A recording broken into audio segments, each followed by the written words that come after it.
మూసి అని దాని పడివాడారు దానికి ఆడ గరీబులు ఉంటారు పాపం. మూసి ఎంబడిన గరీబులను వాళ్ళని ఏమి ఏడిపించడు?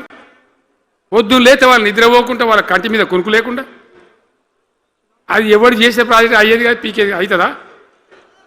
15,000 ఇల్లు కూడా కొడతారట. ధర్మమేనా అది?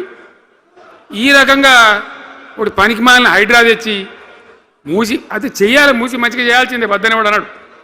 అన్ని వేల ఇల్లు కూడా కొట్టడం ఎందుకు నాకు అర్థం కాదు. అలా ఏం లేదు, భూములు కబ్జా పెట్టే రియల్ ఎస్టేట్ దందా తప్ప దానిలో ఏం లేదు.